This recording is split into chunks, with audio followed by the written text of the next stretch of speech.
오늘도 말씀을 통해서 같이 함께 은혜를 나누도록 하겠습니다.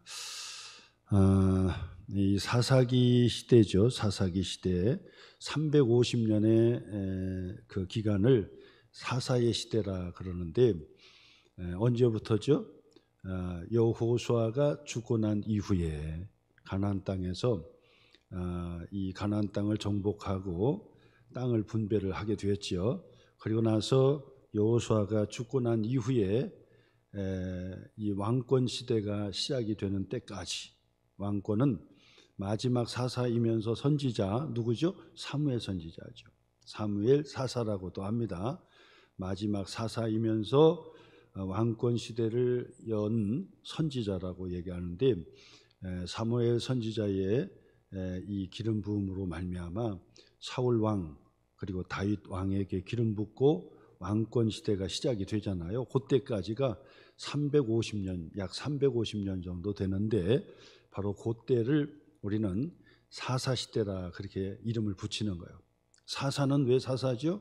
사사는 왕이 아니다는 뜻이에요. 왕이 아니다. 지도자인데 왕은 아니에요. 그리고 이스라엘 백성들은 왕이 필요가 없었어요. 왜 그렇습니까? 여호와 하나님이 왕이 되어주시고 친히 다스려 주시기 때문에 왕이 필요 없었던 거예요.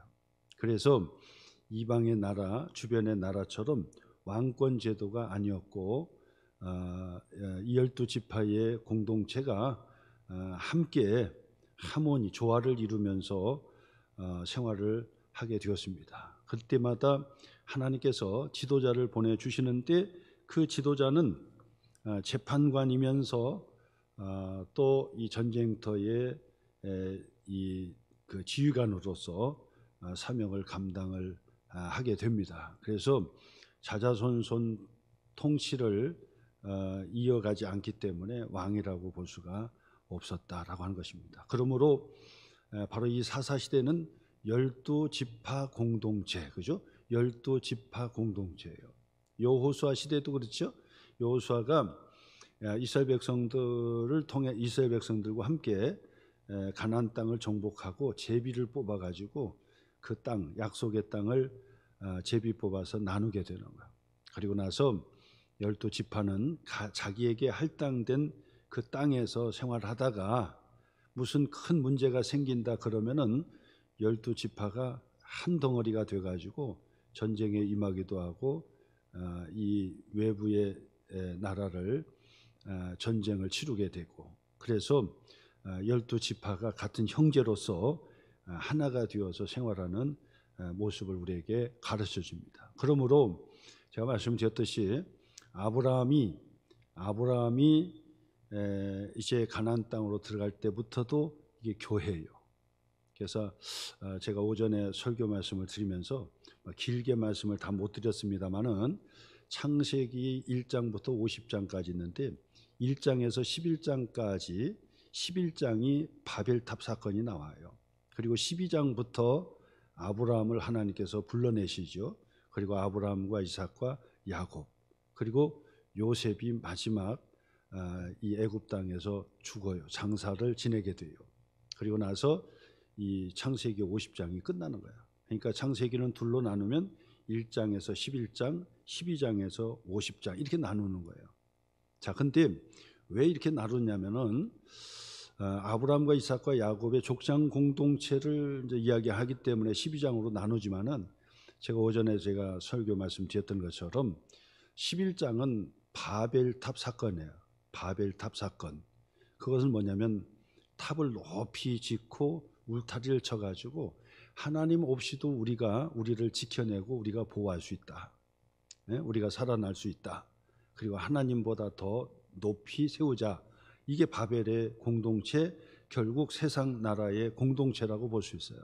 근데 거기에서 한 사람을 딱 불러내지요. 에클레시아 한다고 밖으로 불러내는 거예요. 그리고 하나님께서 약속하시는 가나안 땅으로 들어가라고 한다고요. 자, 근데 이 바벨의 공동체에서 이렇게 빠져나오면, 에클레시아 하면요, 밖으로 이렇게 불러내잖아요. 그러면 죽는 곳이에요. 네? 그때 이 고대에도 이 성이 있잖아요. 성 안에는 이제 그 성을 이제 둘러서 이제 문을 다 닫고 밖에서 낮에는 농사 짓고 하다가도 저녁이 되면 딱 들어와서 이 사대문을 다 잠그는 거예요. 그래서 스스로 우리를 보호하고 하는데 들짐승들이 많죠. 그 당시 뭐 호랑이, 사자, 늑대 이런 게 있고, 그 다음에 성 밖에는 도적대들이 아주 득실득실한 거예요. 자, 그래서 성 안으로 돌아와야만이 우리가 살 수 있고 보호를 받는 거예요. 자, 근데 그 성 안에 들어와 있는데 우리를 밖으로 끌어낸단 말이에요. 그럼 죽는 거예요. 밖으로 끌어내면 죽는 거예요. 근데 밖으로 끌어내도 안 죽는 게 있어요. 그게 뭐냐? 하나님의 교회예요. 하나님의 교회로 끌어내면 절대로 죽지를 않는 거예요. 하나님께서 너희들은 그 이 돌 가지고 성을 쌓지만은 하나님은 자신이 친히 불성곽이 되어 주신다. 불성곽이 친히 되어 주시는 거예요. 그러니까 눈에 보일 때는 성곽이 없어요. 그래서 그것을 뭐라고 하냐면 플라자라 그런다. 플라자. 이 광장이라는 뜻이에요. 그러니까 성에서 우리를 에클레시아에 불러내가지고 광장으로 보내는 거예요. 근데 광장은 죽는 곳이에요. 성이 없기 때문에. 근데 영적으로 하나님이 친히 뭐예요? 불성곽이 되어주시고, 그 다음에 이 성에서는 그 밤에 불침범을 써가지고 파수꾼이 돌면서 불침범을 쓰잖아요. 다른 사람이 외적이 못 들어오도록 그렇게 하잖아요. 근데 바로 이 프라자는 눈에 보이지 않지만 하나님이 친히 불성곽이 되어주시고, 그리고 하나님께서 어떻게 합니까? 하나님께서 주무시지도 않고 졸지도 아니하시고 눈동자같이 지켜주신다는 거예요. 그러니까 플라자, 바로 이 교회의 공동체는, 바로 하나님의 나라의 공동체는 하나님께서 우리를 안전하게 지켜주신다. 그렇게 말씀을 드릴 수가 있습니다. 이처럼 가나안 땅에 12지파의 공동체가 땅을 차지하고 하나가 되는 거예요. 그래서 왕이 없지만은 그러나 스스로 하나가 되고, 나누어서 생활하다가도 또 하나가 되어서 일을 처리하는 지파 공동체. 그래서 아브라함부터 시작해 가지고 이삭과 야곱, 그 다음에 가나안 땅에 들어간 모세의 공동체, 광야 40년의 공동체, 그리고 여호수아의 바로 이 17년의 가나안 정복 전쟁, 그리고 여호수아 죽고 난 다음에 350년 동안의 사사기의 시대, 이 모든 것이 다 뭐죠? 교회를 보여주는 거예요. 교회. 이해하시겠죠? 교회의 공동체를 우리에게 보여주는 거다. 그리고 나서 다윗과 함께 솔로몬 왕국 시대가 열려지잖아요. 그 왕국 시대도 결국 하나님의 나라의 공동체를 우리에게 보여주는 것이기 때문에 교회 공동체를 우리에게 보여주는 거다. 그래서 사실은 구약의 성경과 신약의 모든 성경에서 집중적으로 하나님께서 우리에게 가르쳐 주시는 곳은 바로 교회예요.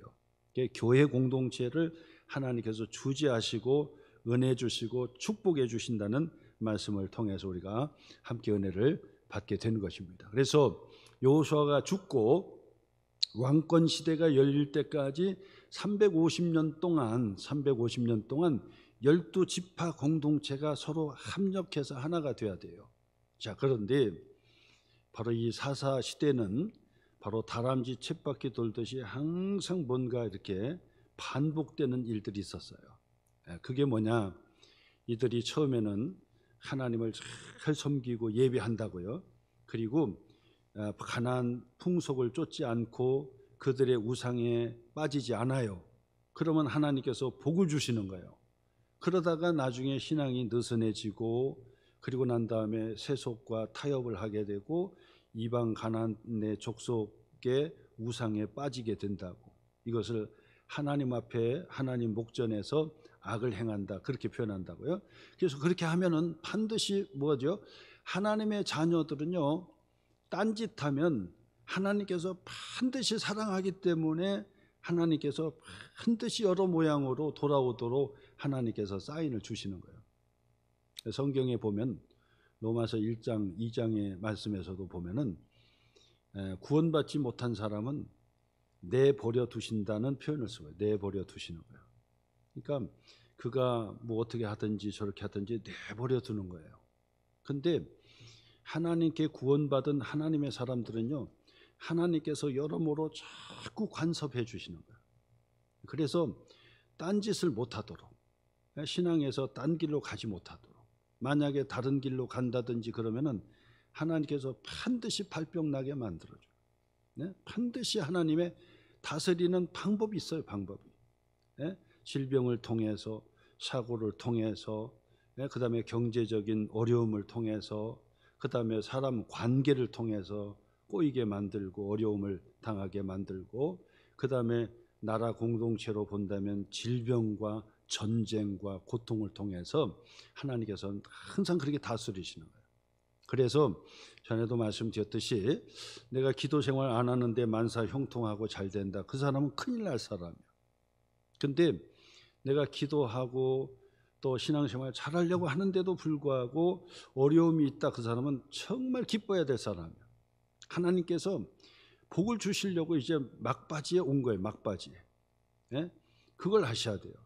예? 그래서 내가 기도 생활 안 하고 딴전하는데도 불구하고 가만히 있다 그러면은 그것은 큰 문제예요. 그건 금식해야 될 문제예요.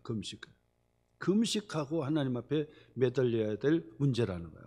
근데 기도하고 열심을 내는데도 불구하고 어려운 일이 있다, 그 얘기는 하나님께서 계속 관심을 갖는 거예요. 그 얼마나 감사합니까? 하나님께서 관심을 가져주는 거예요. 그래서 더 신앙생활 더 잘하도록, 하나님께 더 믿음으로 신앙생활 하도록 그렇게 가르쳐 주는 거예요. 그래서 정말 기도생활 잘하고 믿음생활 잘하는데도 어려움이 있다, 그 사람은 정말 기뻐하셔야 돼. 기대하셔야 돼. 반드시 하나님께서, 반드시 하나님의 때에 은혜를 부어주시고 축복을 부어주시고 문제 해결해 주시고 기도 응답해 주시고 하나님 복을 주신다라고 하는 것을 반드시 기억하시길 바랍니다. 그러므로 우리가 그때그때마다 벌어지는 일들을 통해서 주님의 음성을 들어야 돼요. 그래서 하나님께 더 가까이 믿음 생활 더 잘하라고 하시는구나. 잘 달리는 말에 채찍을 든다는 말이 있잖아요. 그처럼 신앙생활 더 잘하라고 채찍을 주시는 경우가 있어요. 그냥 내버려 두는 사람은, 이 사람은 큰일 날 사람인 거고, 하나님께서 더 잘하라고 채찍 주실 때 주님의 음성을 들으시고 더 믿음 생활 열심히 하시고 신앙생활을 통해서 하나님의 큰 기쁨이 되셔야 된다라고 하는 것을 기억하셔야 됩니다. 자, 근데 오늘 성경의 그 말씀, 지난주에는 우리가 잘 아는 이 드보라 여선지자, 여선지자이면서 재판장이면서 그 다음에 사사였다. 그렇죠? 이 드보라, 남편을 섬기는 이 어머니였죠. 여성이었죠. 정말 하나님의 큰 은혜를 입은 자였어요. 선지자이기 때문에 하나님의 말씀을 예언하는 설교도 할 수 있었고 재판도 할 수 있었고, 그 다음에는 전쟁터에 나가는 그런 사사의 일도 감당했던 바로 이 사사가 드물어요. 그래서 드보라의 바로 이 사사를 우리가 보았는데, 드보라, 그와 함께했던 그 발락 사사가 있었죠. 발락 사사. 그래서 그 가나안 왕의 야빈 20년 통치의 기간을 끊어버리고 40년의 평화를 얻었던 때가 바로 이 드보라의 시대였다라고 볼 수 있습니다. 드보라의 시대였다. 근데 앞에서도 제가 늘 계속해서 말씀드렸지만은 하나님 앞에 이렇게 부름받은 사사들이 완벽하고 완전하고 능력이 있었느냐? 그렇지 않다고 그랬어요. 항상 핸디캡을 가지고 있었다고 제가 말씀드렸죠. 바로 이 드보라 같은 경우도 핸디캡이라고 한다면 뭐죠? 여성이라고 하는 것이 핸디캡이죠. 물론 지금은 뭐 여성 시대이기 때문에 모든 것이 여성에게 다 맞춰졌기 때문에 뭐 핸디캡이라고까지 할 수도 없고, 오히려 지금은 그 전에는 여러분 불과 몇 년 전만 해도 그 의사들이 그 아이를 임신하면 그 아이가 남자아이인지 여자아이인지를 알려주지 못하게 돼 있었다고요. 근데 얼마 전에 그 법이 바뀌어가지고 알려줘도 된다고 합헌 결정이 났어요. 그러니까 알려줘도 된다는 거예요. 근데 여러분, 그 법이 의사가 임신한 그 여자에게 아들인지 딸인지를 말 못하게 하는 이유가 뭐였었죠? 바로 딸이면 그 낙태를 했기 때문에 그런 거예요. 사실 그때는. 근데 지금은 뭐냐면 오히려 아들이면 낙태하려고 할까? 낙태 못하는 거지만은 시대가 바뀌었어요. 이게 얼마 전만 해도 이게 아니었는데. 그러니까 그만큼 바뀌어진 거죠. 그래서 지금은 여성이라고 하는 것이 핸디캡이라고 볼 수는 없지만은 그때 당시로 본다면 분명히 여성은 핸디캡이에요. 힘도 약하고, 그렇죠. 육체적으로 약하죠. 남자보다 약하다고요. 그리고 활동 영역 모든 면에서 다 핸디캡이라고 볼 수 있었죠. 그런데도 불구하고 하나님께서 그 핸디캡, 연약한 것이 있었고 약점이 있었지만은 그러나 그 기도원을 통해서, 그 드보라를 통해서 40년 동안 가나안의 야빈 시스라의 통치에 20년 동안 막 그냥 종살이했던 것을 종식하고 40년을 평화를 얻었던 거예요. 40년 동안 대단한 거죠. 그래서 이 드보라의 신앙, 드보라의 열정과 그 신앙을 본받아서 우리 소망교회 성도님들도 바로 이 드보라의 신앙을 본받는 그런 성도가 되시기를 다시 한번 축원을 드립니다. 자, 40년 동안 평화를 누리다가 오늘 성경 6장 1절 말씀 보세요. 이스라엘 자손이 또 그러죠. 또 계속 반복하죠. 또 여호와의 목전에 악을 행하였으므로, 여호와의 목전에 악을 행하였으므로 7년 동안 미디안의 손에 하나님께서 넘겨준 거예요. 그래서 미디안의 족속에 의해서 7년 동안 경제적인 수탈을 당하고, 그리고 여러 가지 면에서 바로 이 이스라엘 백성들이 곤욕을 치렀다고 나와요. 곤욕을 치렀다.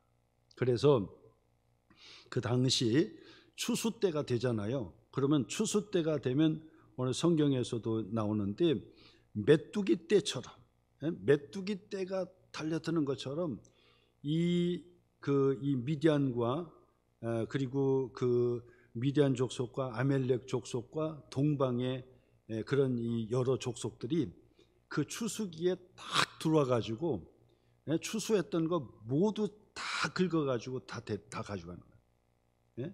아무리 도적대라고 하지만은 먹을 수 있는 것은 좀 남겨놓고 씨도 남겨놓아야 되는데 완전 씨까지 전부 다 수탈해 가지고 가져가는 거예요. 완전 도적된 거죠. 그러니까 이스라엘 백성들이 7년 동안 이 미디안의 손에서 꼼짝하지 못했는데 경제적으로 엄청나게 어려웠던 때가 바로 이때였어요. 이유는 뭡니까? 여호와의 목전에서 악을 행했기 때문이다. 여러 가지로 말씀을 드린다면 바로 이 가나안 족속의 세속화에 물들고, 그리고 가나안 족속의 신들을 섬겼던 거예요. 바로 이 아세라 신, 바알의 신 아세라 목상을 섬겼잖아요. 그들이 그렇게 한 거예요. 하나님께서 하지 말라고 했던, 약속했던 그런 그 일들을 그들이 행함으로 인해서 하나님은 미디안 손에 그들을 맡겨준 거예요.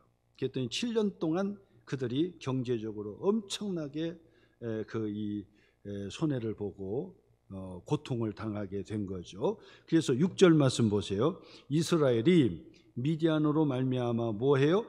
궁핍함이 심한지라. 경제적으로 엄청나게 어려웠다는 거예요. 그래서 여러분 거기 한번 표시해 보시고 한번 적용해 보시길 바라요. 우리가 경제적으로 어렵다라고 할 때는 반드시 하나님 앞에서 무슨 이유가 있는지를 따지고, 그리고 그 문제를 해결해야 돼요. 전에도 말씀드렸듯이 하나님께서 사랑하는 자를 위해서 쓰시는, 하나님이 다루시는 방법이 있다고 그랬잖아요. 경제적으로 손실을 준다든지, 아니면 질병을 준다든지, 또 사고를 맞게 한다든지, 사람의 관계가 꼬이게 만든다든지, 그리고 하는 일마다 되질 않는다든지, 실력이 있고 모든 걸 다 갖췄는데 하는 일마다 안 되는 경우가 있어요. 예? 그다음에 경제적으로 큰 손해를 본다든지 이 모든 것들을 그 모든 것들이 다 하나로 다 얘기할 수는 없어요. 예? 근데 그것을 한번 분석해 보라는 거예요. 아, 이게 나의 죄 문제냐? 그러면 죄를 해결해야 돼요.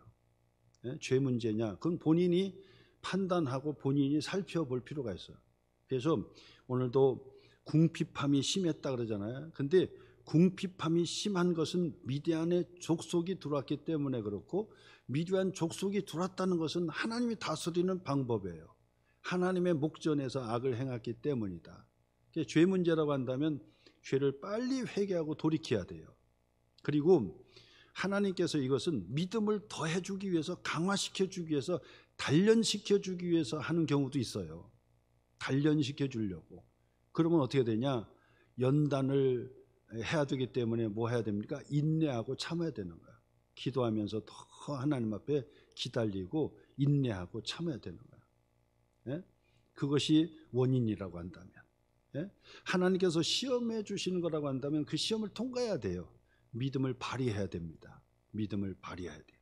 근데 보면은 믿음을 발휘해야 될 때 믿음을 발휘하지 못하는 경우가 있어요. 안 됩니다. 하나님께서 시험해 주신다, 시험하신다 그러면 믿음을 그 시험을 통과할 수 있는 믿음을 발휘해야 되는 거예요. 그래서 막혔다 그러면은 막혔으니까 하나님의 뜻이 아니지 이러면 안 되는 거예요. 그 중풍병자 친구를 들것에 메고 갔던, 예수님께 나갔던 자들이 믿음으로 나갔다 그랬잖아요.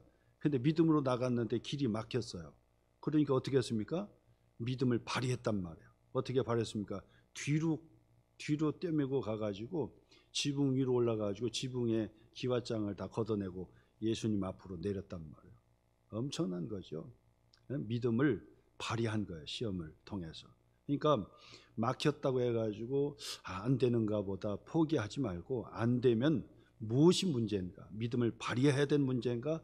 회개해야 될 문제인가? 기다려야 되는 문제인가? 이걸 따져보는 거예요. 그래서 여러분, 반드시 예수 그리스도 안에 구원받은 하나님의 자녀들은 반드시 하나님의 축복을 받으셔야 돼요. 그런데 하나님의 축복을 받는데 아까 말씀드렸던 대로 여러 가지로 걸리고 막히면 이걸 뚫어줘야 되는 거예요. 예?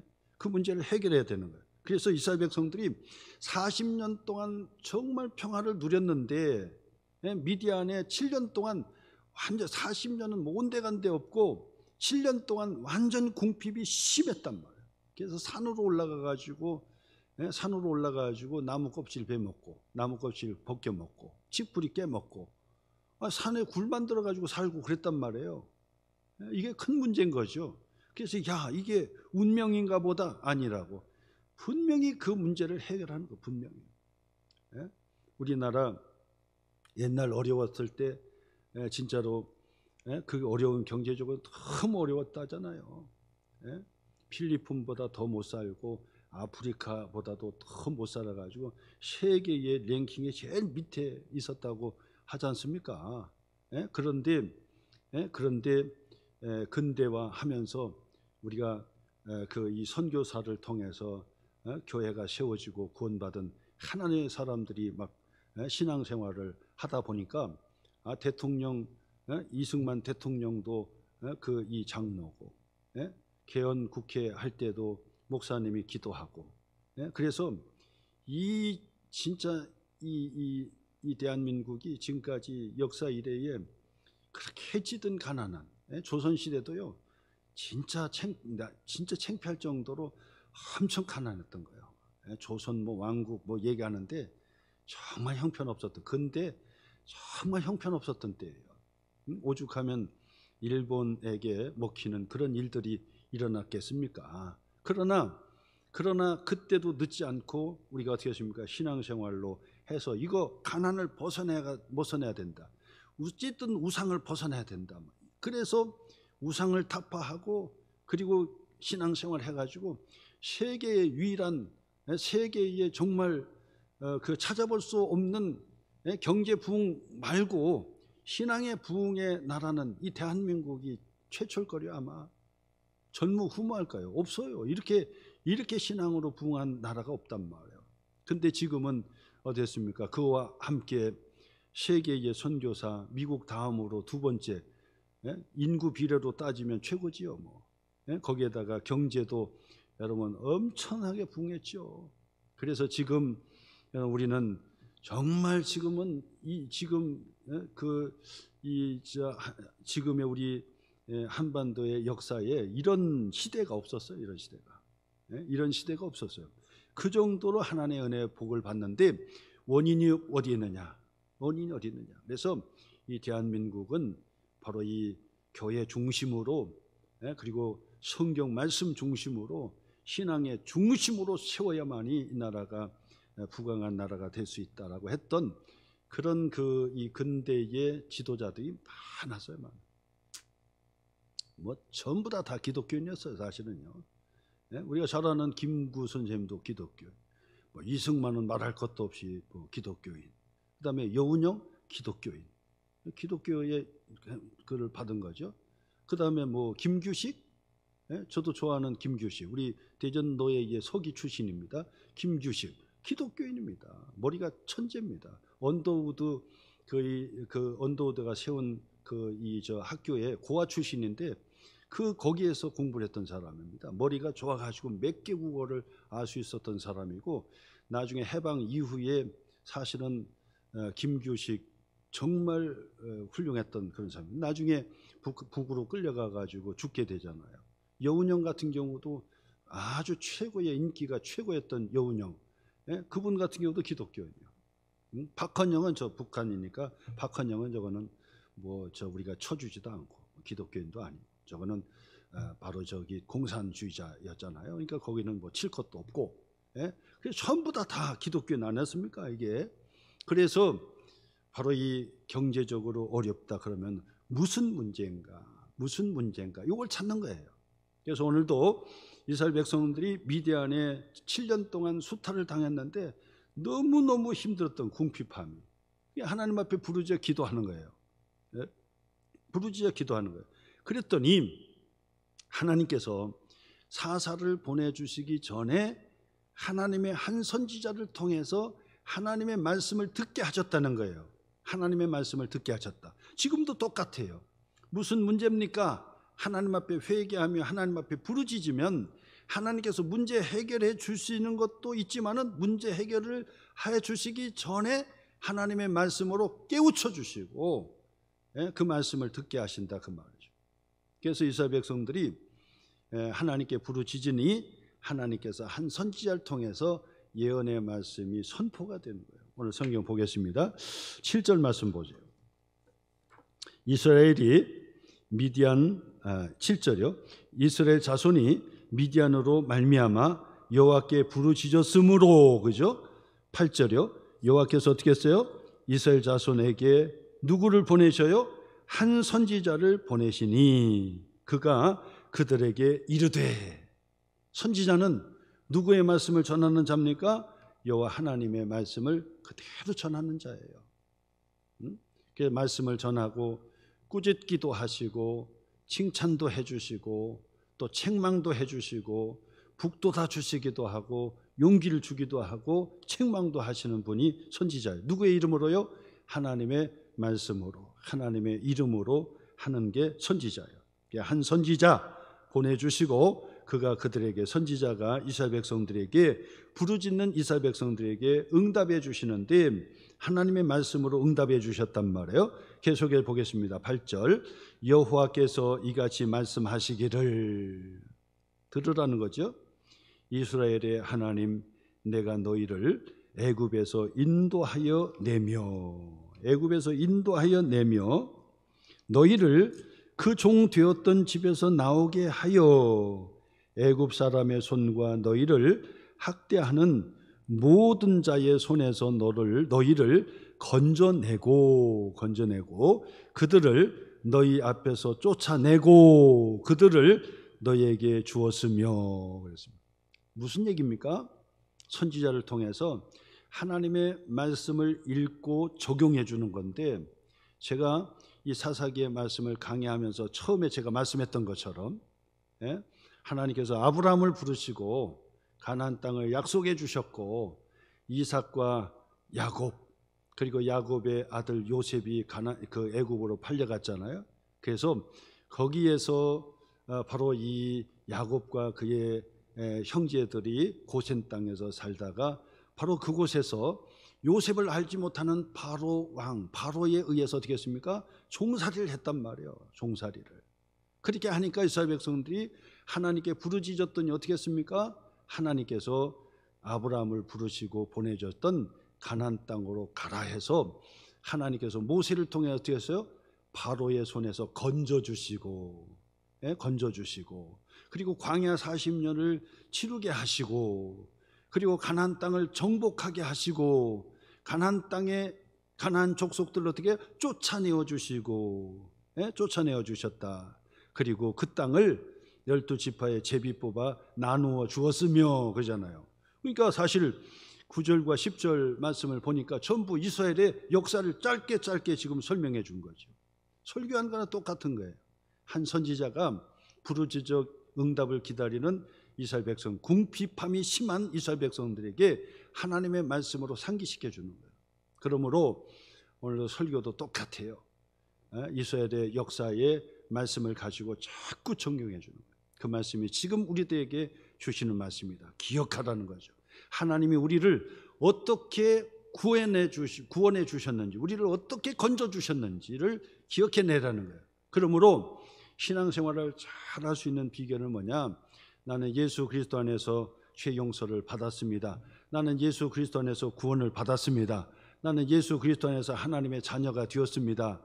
바로 그것을 확신하시고, 그것을 고백하시고, 그리고 다른 사람에게 전해줄 수 있는 능력을 가지셔야 된다.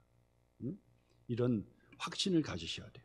그래서 어깨를 탁 펴시고 우리는 나는 예수 그리스도 안에서 하나님의 자녀다. 하나님의 자녀는 기도하면 하나님 응답해 주시고 반드시 복을 주십니다. 내가 지금 넘어지는 것 같아도 하나님께서 반드시 나를 일으켜 세워주실 것이고, 내가 기도하면 하나님께서 복을 주시고 나를 통해서 내 주변 사람들도 복을 주시고 내 가정도 복을 주시고 내 주변에 만나는 사람도 나로 인하여 복을 받는 줄 믿으시기를 주님의 이름으로 축원합니다. 복의 근원이에요. 그래서 여러분 바로 이 오후의 시간에 오시는 여러분 집사님, 권사님, 장로님, 여러분 때문에 여러분의 가정의 모든 이들이 다 복을 받는 거고, 여러분의 직장 가면 여러분 때문에 복을 받는 거고, 여러분들이 일주일 동안 만나는 사람이 다 복을 받는 거예요. 엄청난 축복인 거예요. 복의 근원이에요. 나만 복 받는 것이 아니라 나로 인하여 주변이 다 복을 받는 거예요. 하나님 복을. 그렇기 때문에 어깨를 탁 펴시고 자신감을 가지셔야 돼요. 자신감을. 아시겠죠? 자신감. 그렇다고 해서 자만심을 가지라고 하는 게 아니야. 자만심을 갖지 말고 항상 자신감을 갖고 자존감을 높이고 그래야 돼요. 그래서 나는 하나님의 자녀다. 이스라엘 백성들 보세요. 이스라엘 백성들이 저렇게 작은 나라가 막 그렇게 큰 소리 빵빵 치는 거 보세요. 뭐 때문에 그런 줄 아십니까? 선민의식 때문에 그런 거예요. 선민의식. 선민의식이 뭐예요? 선민. 하나님께, 살아계신 하나님께 선택받은 민족이다라고 하는 그런 의식을 갖기 때문에 어렸을 때부터 그런 의식을 갖는단 말이에요. 그러니까 이 이스라엘 백성들은요, 아주 조그만 애부터 시작해서 노인에 이르기까지요, 아주 어깨를 활짝 펴면서요, 아주 자신감이 넘쳐요. 걔들은. 보세요. 저 조그만한 나라가 그 주변에 아랍, 생각해보세요. 아라비아 생각해봐요. 아라비아, 쿠웨이트, 그 다음에 지금 이집트 생각해보세요. 이거 될 법이나 합니까? 될 법이나 해. 그런데도 불구하고 그 조그만한 나라에서 큰 소리 팡팡 치잖아요. 그 가자에서 미사일 쏴가지고 막 했다고 해가지고 지금 그냥 공격하는 거 보세요. 보통이 아닙니다. 보통이. 그게 무슨 의식이라고요? 선민의식이다. 선민의식. 자, 근데 우리는 무슨 의식이요? 하나님의 자녀된 의식을 가지셔야 돼. 하나님의 자녀된 의식. 그래서 나는 예수 그리스도 안에서, 사도 바울이 그렇게 큰 소리 펑펑 치면서 로마에까지 가가지고 순교할 때까지도 큰 소리 치고 기뻐하고 감사했지 않습니까? 그렇게 할 수 있었던 게 뭐죠? 사도 바울의 서신서의 가장 중요한 단어 엔 그리스도예요. 그 뭐죠? 예수 그리스도 안에서. 예수 그리스도 안에서 요거잖아요. 나는 예수 그리스도 안에서 죄 용서 받았다. 나는 예수 그리스도 안에서 구원을 받았다. 구속함을 받았다. 나는 예수 그리스도 안에서 하나님의 자녀가 되었다. 하나님의 자녀는 예수님의 이름으로 기도하면 문제 해결받고 불가능이 가능케 되고 죽었던 자가 살아나고 그런 확신을 갖잖아. 확신을요. 그래서 죽은 자도 이 사도 바울이 기도하니까 낫고 손수건을 얹으니까 막 고침을 받고 로마에 갈 때 그 불뱀에 물려가지고 옆에서 그랬잖아요. 옆에서 야 이거 금방 죽겠다 그랬는데 툭 털고 살잖아요. 그랬더니 그 주변에서 뭐라고 얘기합니까? 야 하나님이 살아왔구나. 그 앞에서 절하려고 했단 말이에요. 예수를 믿으라고. 그것을 봅니다. 이처럼 예수 그리스도 안에서 구원받은 하나님의 자녀라고 하는 것은 이 교만해가지고 이 자만하라고 얘기하는 것이 아니라 자신감을 가지라 그 말. 자신감. 나로 인하여서 당신들이 복을 받고, 나로 인하여서 직장이 복을 받고, 나로 인하여서 우리 가정이 복을 받고, 내가 기도하면 하나님께서 반드시 복을 주신다. 이런 확신을 가지셔야 된다는 거예요. 그래서 하나님의 선지자가 지금 그 설교를 하고 있는 거예요. 너희에게 너희 앞에 그 가나안 족속을 쫓아내고 그 땅을 너희에게 주었으며 10절이요 내가 또 너희에게 이르기를 나는 너희의 하나님 여호와이니. 이게 어디서 나오는 말씀이죠? 언약의 공동체의 핵심 구절이라고 하죠. 나는 너의 하나님이 되고 너는 나의 백성이 되리라. 그 본문만 나오면 무조건 표시하라고 했죠. 나는 너의 하나님이 되고 너는 나의 백성이 되리라. 그 얘기는 뭐죠? 나는 너에게 하나님 노릇해 줄 거야. 그 얘기. 너는 너무너무 좋은 거예요. 그 언약의 바로 이 키워드라고 할 수 있는 이 구절은요 정말 우리에게 엄청 소망을 주는 거예요. 보세요. 살아계신 하나님, 능력의 하나님께서 지금 그 말씀하시는 거예요. 선지자를 통해서 우리에게 말씀하시잖아요. 너는 내 거야. 내가 너에게 하나님 노릇해 줄 거야.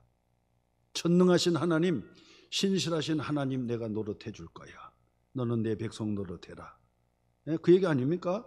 너는 내 백성 노릇해라. 너는 아들 노릇해봐라. 내가 아버지 노릇해 줄게.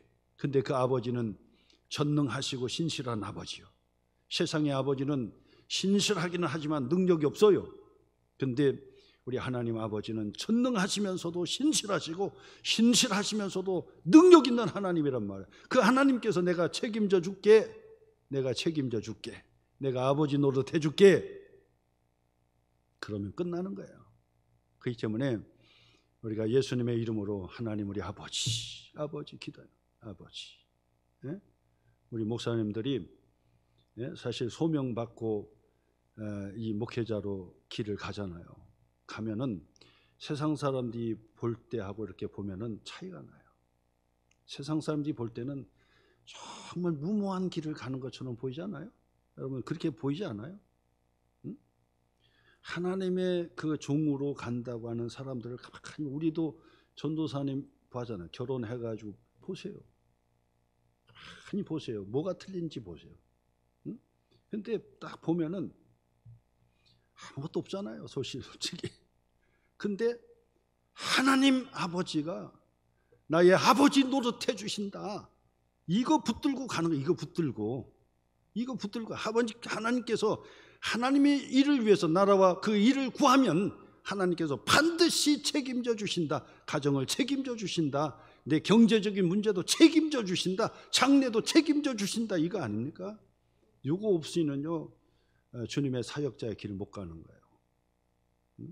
근데 주님의 사역자만 그게 아니라 우리들도 다 똑같다 그 말. 오늘 그 말씀 들으시기 바랍니다. 내가 또 너희에게 이르기를 나는 너희 하나님 여호와니라. 너희가 거주하는 아모리 사람의 땅의 신들을 두려워하지 마라. 세상을 두려워하지 말라는 거예요. 세상 사람을. 세상의 권력을 두려워하지 말라는 거예요. 세상에. 두려워하지 마라.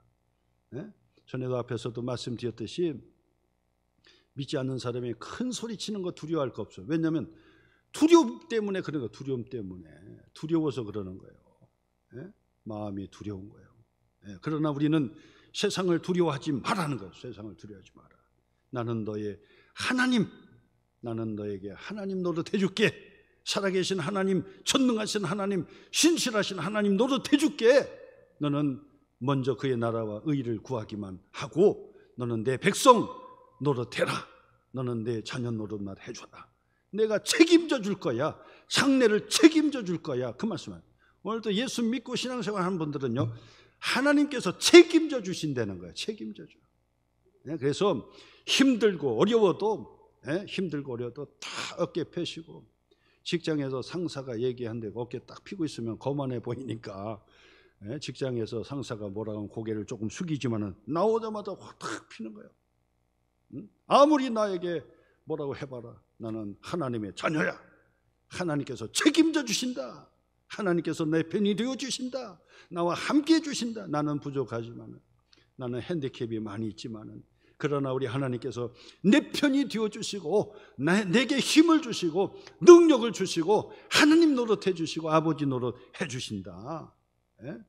이런 확신을 가지셔야 된다. 그런 확신을. 자, 근데 이스라엘 백성들이 이렇게 살다가 믿음이 떨어지고 신앙이 떨어지는 거예요. 이런 확신에서 벗어지는 거예요. 그렇게 되니까 그 다음에 한번 보세요. 두려워하지. 너는 아모리, 너희가 거주하는 아모리 사람이라는 얘기는 각 곳에 흩어진 가나안 족속을 얘기하는 거거든요. 그 땅의 신들을 두려워하지 말라 하였지만은 너희가 내 목소리를 어떻게 해요? 듣지 아니하였느니라 하셨다 하니라. 이게 문제라는 거예요. 두려워하지 말라고 했는데 두려운 나머지 세속에 빠져들고 세속의 우상에 빠지는 거예요. 자꾸 하나님만 쳐다보면 되는데 하나님만 쳐다보지 않고 자꾸 파도를 쳐다보는 거예요. 예수님만 쳐다보면 예수님처럼 그 갈릴리 호수를 처벅처벅 걸어서 예수님께로 지금 가고 있다가, 예수님만 쳐다보면 가는데 그냥 주변을 보니까 파도가 너무 싫은데, 원래 예수님이 지금 이 갈릴리 바다 처벅처벅 걸어오시거든요. 근데 나도 좀 걷게 해주세요 하고 베드로가 물로 뛰어 들어간 것까지는 잘, 베드로 성격이니까 그렇게 뛰어 들어가요. 제 성격 같으면 잘 안 뛰어 들어가요. 두들겨 보면서 이렇게 뛰어 들어가지, 성격이 달라. 근데 베드로는 제일 것도 없는 사람이야. 성격이 아주 외향적이고 즉흥적이고 아주 그게 있어. 그러니까 실수도 많아요. 그러니까 예수님 처벅처벅 오니까 나도 하면서 걷게 해서 오라. 그러니까 베드로가 그 배에서 갈릴리 바다로 첨벙 들어간단 말. 처벅처벅 예수님께로 가다가 예수님만 쳐다보고 가면 가는데 거기서 파도를 쳐다보니까 푹 빠져요. 예수님이 다 건져내시고. 왜 파도를 쳐다보느냐? 왜 믿음이 없느냐라고 말씀하잖아요. 이처럼 우리의 신앙생활은 주님을 향하여 하나님 노릇해 주시는 하나님의 나라와 의를 향하여 쫙 가야 되는데, 이게 가다가도 자꾸 주변을 바라는 거예요. 주변을 쳐다보는 거예요. 주변을 쳐다봐서 믿음이 떨어지고 약해지고, 내가 왜 어떻게 살까, 어떻게 먹을까, 어떻게 마실까, 무엇을 입을까 자꾸 하니까 결국은 거기에 지는 거예요. 그러다 보니까 문제가 생기고 불순종하게 되었다는 거예요. 결국 하나님의 선지자를 하나님께서 보내주셔서 말씀으로 깨우쳐 주시는데, 그 말씀을 깨우친 뭐예요? 확신을 가지고, 믿음의 확신을 가져라. 근데 그들이 두려워한 나머지 하나님의 말씀 앞에 불순종한 것이 원인이 되었다라고 지적해 주는 거예요. 오늘 여러분 이 말씀을 다시 한번 새기셔서 오늘도 세상을 향하여 두려워하지 말고 하나님만 꼭 붙들면 하나님께서 다 채워주시는 거예요. 근심 걱정한다고 키를 한 자나 더 할 수 없고 문제 해결할 수 없어요. 하나님만 다 붙들면 하나님께서 책임져 주시고 함께 해 주시는 것을 믿으시기를 주님의 이름으로 축원합니다.